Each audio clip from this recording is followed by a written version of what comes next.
Welcome back, everybody. The White House insisting the president's speech next week is about creating jobs, not political games. All we care about here is that we address the issues that are most important. We're certainly not interested in, sort of inside the beltway, political, gamesmanship. What we are interested in is coming up with proposals that make sense, that can grow the economy, can create jobs.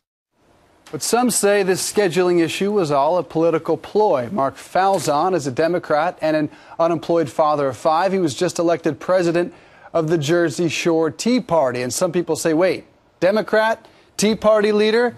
How do you become a Tea Party leader if you're a Democrat? People think it's all a Republican movement. What sent you to the Tea Party? Yes, the fact that people do have the impression it's a Republican movement is a misnomer. What got me into the Tea Party was watching several of now President Obama's candidate speeches. They were cause for great concern for me.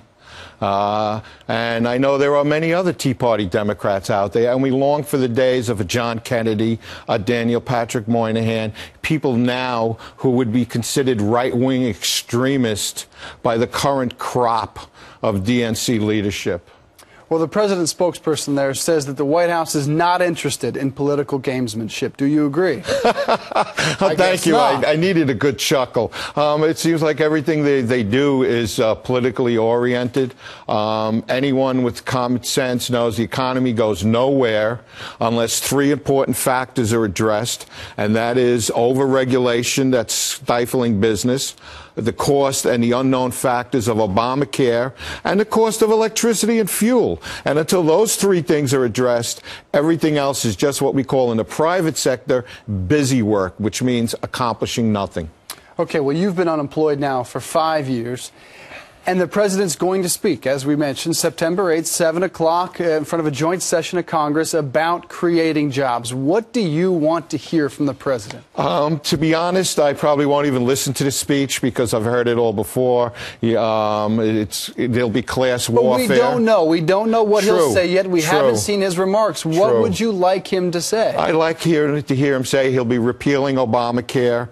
That, you know that won't happen. What else? I'd like to hear the end to the economic masochism that this administration is hoisting on America. I like to hear us looking for our own oil and energy sources onshore, not offshore. Just think of the jobs that would create and how the lower cost of energy would help the economy, And also, I'd like to hear him that he's paring back the EPA, one of the over-regulatory agencies that are stifling growth in this country. How would some of these things trickle down to someone like yourself who ran one of AT&T's largest data centers for a number of years? How would that get people back to work? Well, that increased activity would create a need and a further need for IT services, where someone experienced like myself would have more opportunities because they would be created. Well thought out answers. Mark Falzon, thanks for being here. We appreciate it. Thank you.